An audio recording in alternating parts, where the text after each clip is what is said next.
Bonjour chers auditeurs et auditrices, bonjour chers téléspectateurs et téléspectatrices. Nous sommes très contents de vous retrouver encore par ce canal de grâce, ce canal de faveur. Supplions le Seigneur au nom du Père et du Fils et du Saint-Esprit. Amen. Mon Dieu, pourquoi m'as-tu abandonné? Je suis un ver, non pas un homme, raillé par les gens, rejeté par le peuple. Toi, Seigneur, ne reste pas loin de moi. Ô ma force, viens vite à mon aide. Bien-aimés frères, bien-aimées sœurs, nous faisons donc la lecture de l'évangile de ce samedi. Évangile de Jésus-Christ selon Saint Jean, chapitre 11, versets 45 à 57. En ce temps-là, quand Lazare fut sorti du tombeau, beaucoup de Juifs qui étaient venus auprès de Marie et avaient vu ce que Jésus avait fait, crurent en lui. Mais quelques-uns allaient trouver les pharisiens pour leur raconter ce qu'il avait fait.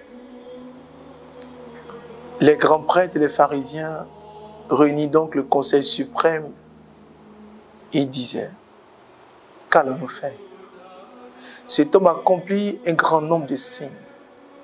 Si nous le laissons faire, tout le monde va croire en lui. Et les Romains viendront détruire notre lieu saint et notre nation. Alors, l'un d'eux, Caïphe, qui était grand prêtre cette année-là, leur dit: vous n'y comprenez rien. Vous ne voyez pas quel est votre intérêt. Il vaut mieux qu'un seul homme meure pour le peuple et que l'ensemble de la nation ne périsse pas. Ce qu'il disait là ne venait pas de lui-même. Mais étant grand prêtre cette année-là, il prophétisa que Jésus allait mourir pour la nation. Ce n'était pas seulement pour la nation, c'était afin de rassembler dans l'unité les enfants de Dieu dispersés. À partir de ce jour, il décidait de le tuer. C'est pourquoi Jésus ne se déplaçait plus ouvertement parmi les Juifs. Il partit pour la région proche du désert, dans la ville d'Éphraïm, où il séjourna avec ses disciples. Or, la Pâque juive était proche, et beaucoup montèrent à la campagne de Jérusalem pour se purifier avant la Pâque. Ils cherchaient Jésus, et dans le temple, ils se disaient entre eux: qu'en pensez-vous? Il ne viendra sûrement pas à la fête. Les grands prêtres et les pharisiens avaient donné des ordres. Quiconque saurait où il était devait les dénoncer pour qu'on puisse l'arrêter. Parole du Seigneur notre Dieu. Bien-aimés frères, bien-aimées sœurs, il vaut mieux qu'un seul meure pour le peuple. Sans le savoir, le grand prêtre Caïphe en ce temps-là était en train de prophétiser pour dire que Jésus allait mourir pour le monde entier. Quelquefois, le Seigneur passe par nos balbutiements, le Seigneur passe par nos erreurs, le Seigneur passe par nos paroles pour nous-mêmes nous alerter. Chez nous, quelquefois, on dit que la vérité sort de la bouche des enfants. À travers ces images que je donne, le Seigneur nous interpelle encore ce matin. Le Seigneur veut rassembler ses enfants. Tous ces enfants déjà dispersés. Tous ces enfants qui ne se retrouvent pas. Le Seigneur veut que nous puissions vivre dans la vérité. Le Seigneur ne veut pas nous vomir. Mais le Seigneur nous dit, il est de notre intérêt que nous puissions revenir à lui. Jésus a fait sa mission jusqu'au bout. Jésus a tenu jusqu'au bout. Il a eu affaire à des prêtres. Il a eu affaire aux grands prêtres. Il a eu affaire à tous les pharisiens. Il a eu affaire au Conseil suprême. Mais il n'a pas lâché prise. Tant que nous sommes dans la vérité, tant que nous travaillons dans la sagesse, tant que nous travaillons dans l'intérêt unique de Dieu, Dieu passera par tous les moyens pour nous épargner de toutes sortes de malheurs. Le Père Jean-Marie Kwasi aime dire « Dieu facilite toutes choses ». Bien-aimés frères, bien-aimés sœurs, en réalité, Dieu facilite toutes choses.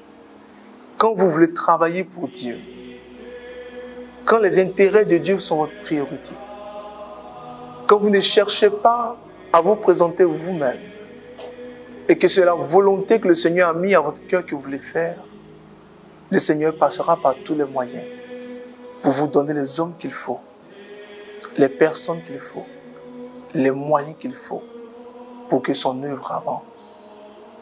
Aujourd'hui, ce n'est pas les Juifs. Aujourd'hui, ce n'est pas le prêtre Caïphe. Aujourd'hui, ce n'est pas le grand conseil. Aujourd'hui, ce n'est pas les pharisiens. Aujourd'hui, c'est nous qui entendons cette parole. Est-ce que nous sommes disposés à comprendre que Dieu peut nous parler à travers nos frères? Est-ce que nous acceptons que Dieu nous parle à travers nos sœurs? Est-ce que nous acceptons que le Seigneur nous parle à travers nos frères, nos sœurs, même les plus jeunes, les enfants? Le Seigneur nous appelle à comprendre sa parole à travers tout ce qui nous entoure, à travers tout ce que nous vivons, à travers tout ce que nous traversons.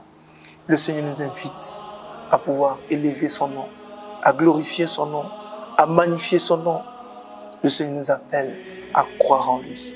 Quelles que soient les menaces, quelles que soient les difficultés, quelles que soient les railleries, quelles que soient les incompréhensions, quels que soient les scandales, quelles que soient les moqueries, quels que soient les coups préparés, le Seigneur souhaite que notre espoir soit en lui. C'est lui qui nous fait remonter. Le Seigneur ne pourra pas nous abandonner. Le Seigneur ne pourra pas nous laisser. Le Seigneur ne pourra pas nous laisser périr et mourir. Et si cela arrivait, ça sera pour la gloire de son nom. Bien-aimés frères, bien-aimées sœurs, que ce temps qui nous rapproche de la Pâque, ce temps qui nous prépare à la Pâque, puisse encore, nous puissions creuser au-dedans de nous et nous poser les questions. Est-ce que nous sommes prêts pour la Pâque? Est-ce que nous sommes libérés de notre moi? Est-ce que nous sommes libérés de notre orgueil? Bien-aimés frères, bien-aimées sœurs, que le Seigneur nous aide à comprendre sa parole, que le Seigneur nous aide à manger sa parole, à digérer sa parole, à accepter sa parole, à mettre cette parole au-dedans de nous, afin que cette parole puisse produire dans chacune de nos vies et dans tous les compartiments de nos vies le fruit de cette parole. En dehors de Dieu, nos vies ne sont rien. En dehors de Dieu, nos vies ne sont rien. Que Dieu nous garde, que Dieu nous bénisse. Amen, amen, amen. Au nom du Père et du Fils et du Saint-Esprit. Amen, amen, amen.